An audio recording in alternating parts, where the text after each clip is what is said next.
Assalamualaikum warahmatullahi wabarakatuh. Assalamualaikum. Buya izin bertanya, kalau istri selingkuh karena suami tidak mau berhenti main slot, sehingga istri mencoba membuka hati untuk laki-laki lain. Bagaimana Buya? Mohon dijawab. Syukran. Wassalamualaikum warahmatullahi wabarakatuh. Innalillah. Jadi syaitan itu kalau ingin menjerumuskan seorang hamba dalam kebusukan, kadang tidak secara langsung. Dia menyebarkan ranjau-ranjau, menyebar duri. Nanti ditunggu di sana oleh setan, kalau sudah kena duri, baru dimasukkan. Sebetulnya dari kemarin itu setan ingin menjerumuskan perempuan itu agar melakukan kehinaan. Cuman sepertinya perempuan itu kok soleh banget, dia baik banget. Akhirnya oleh setan diupayakan, nggak bisa ini kecuali dengan cara hatinya sakit dulu. Sehingga setan tidak menggoda langsung ke dia, yang digoda suaminya dulu.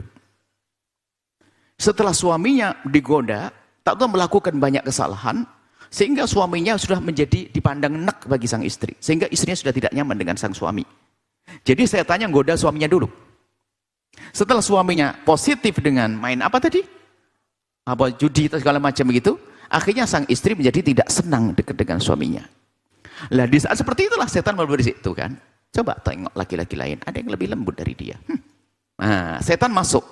Sehingga menjadilah dia membuka hati untuk laki-laki lain. Itu adalah bisikan setan. Sampai terjerumus dalam zina. Setan tepuk tangan. Suamimu judi, kau zina. Neraka semuanya sama saya, kata setan. Tidak boleh, wahai hamba Allah. Anda jangan terbawa dengan kesalahan orang, lalu Anda melakukan kesalahan. Kalau Anda seorang istri suaminya melakukan zina sekalipun, bukan berarti anda, seorang wanita harus membalas dengan perzinaan. Berarti itu kan kena jerat setan. Akhirnya setan tepuk tangan. Ternyata mudah, suaminya saja tak suruh zina. Istrinya zina sendiri. Tidak pakai saya suruh, hanya karena dendam di dalam hatinya. Jadi setan ternyata menjerumuskan orang dalam keharaman bermacam-macam cara. Kadang-kadang melalui pintu halal. Minjem uang itu kan halal. Cuman setan ngerti, kayaknya paling banyak orang itu saya jerumuskan dalam zina sama pinjol apa? Online ya, pinjol online yang ada ribanya. Itu kayaknya kalau saya suruh langsung pinjol nggak enak. Tuh suruh hobi ngutang dulu. Lo ngutang kan halal. Setelah ngutang bingung bayarnya. Setelah bingung bayarnya, akhirnya apa? Pinjam ke teman yang lain sudah susah, dipersusah. Setan bisikan temannya jangan ngasih. Akhirnya pikir pinjol masuk. Padahal mula-mula minjem yang halal masuk. Hati-hati. Seorang perempuan seperti itu adalah kena jeratan setan. Na'udzubillah. Jangan sebut. Bisa saja seorang laki-laki. Itu kan dendamnya orang tidak beriman. Istri yang melakukan kehinaan, akhirnya sang suami mengatakan, rugi banget saya, istriku ngerasain, kenapa saya tidak? Maka saya akan melakukan yang serupa. Itu bukan bahasa iman. Bahasa iman akan berkata, jika istrinya kepleset, biar saja istriku semoga tobat, tapi aku tidak boleh.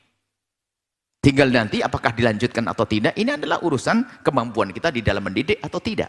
Seorang istri pun juga demikian, melakukan suaminya berzina dan sebagainya. Jangan berkata seperti bisikan setan, apalagi kawannya yang tidak benar. Lu nahan-nahan, suamimu gak benar. Ayo sama saya lah, bareng-bareng yuk kita. Suami gak benar, enak aja, dia seneng-seneng, kita suruh susah-susah. Loh, ini ada bisikan gara-gara sering nonton sinetron. Loh, ini kan bahasa sinetron yang salah menjerumuskan. Kalau suamimu begitu, kenapa kamu tidak begitu? Balas dong. Nah, akhirnya mendengar suara begini, lalu seorang perempuan melakukan kehinaan. Sehingga suami melakukan kehinaan, sang istri melakukan kehinaan. Orang beriman tidak seperti itu. Suaminya kepleset zina, semoga Allah mengampuni. Dan saya tidak boleh. Saya sudah diselamatkan Allah, saya tidak boleh terjerumus. Adapun masalah pernikahan dilanjutkan atau tidak, ini diskusi lain. Tapi yang tidak boleh adalah kita membalas dengan keharaman. Keharaman dilakukan seorang membalas dengan keharaman. Ini karena tidak kenal Allah. Tidak diperkenankan membuka hati, muka hati. Kecuali Anda sudah pisah dengan suami yang fasik, suami yang tidak bisa diatur, nggak benar, lalu Anda merasa tidak mampu membimbingnya, tidak mampu membawanya, lalu Anda ngajukan ke mahkamah, lalu jatuh cerai, kemudian Anda buka hati, maknanya Anda menikah, bukan berpacaran, bukan komunikasi. Apalagi yang sudah pernah menikah, hati-hati, karena isikan lawan jenis adalah hayalannya sudah jauh beda dengan anak yang masih berjaga, perawan mungkin masih ada rambu-rambunya. Kalau sudah pernah merasakan hubungan suami istri dan seterusnya, kadang-kadang khayalannya lebih jauh ke dalam, hati-hati. Maka bagi janda-janda kami himbau, jika Anda berminat untuk menikah, segera menikah pintu halal. Tidak harus dengan cara main api, pacaran, komunikasi dan seterusnya. Sama. Para pria duda-duda yang mungkin pisah dengan pasangannya, buka pintu halal agar tertutup pintu keharaman. Buka pintu halal untuk dirimu sendiri, maka akan tertutup pintu haram untuk Anda dan untuk orang lain. Buka pintu halal untuk wahai wanita, agar tertutup pintu haram untuk dirimu dan untuk orang lain. Seperti itu. Semoga Allah menjaga semuanya. Tidak boleh, jangan buka hati. Akan tapi jika memang sudah pisah dengan suami, karena suami tidak bisa dipertahankan, karena kefasikannya tidak bisa dihentikan, maka setelah itu Anda boleh, setelah masa iddah Anda berlalu, Anda seharusnya sudah mengambil pasangan yang baik, yang soleh, yang bisa membimbing Anda. Tapi dengan cara yang haram, no. Dengan cara melakukan kehinaan, tidak. Wallahu a'lam bishawab. Jangan lupa berselawat kepada baginda Nabi Muhammad sallallahu alaihi wa alihi wa sahbihi wasallam.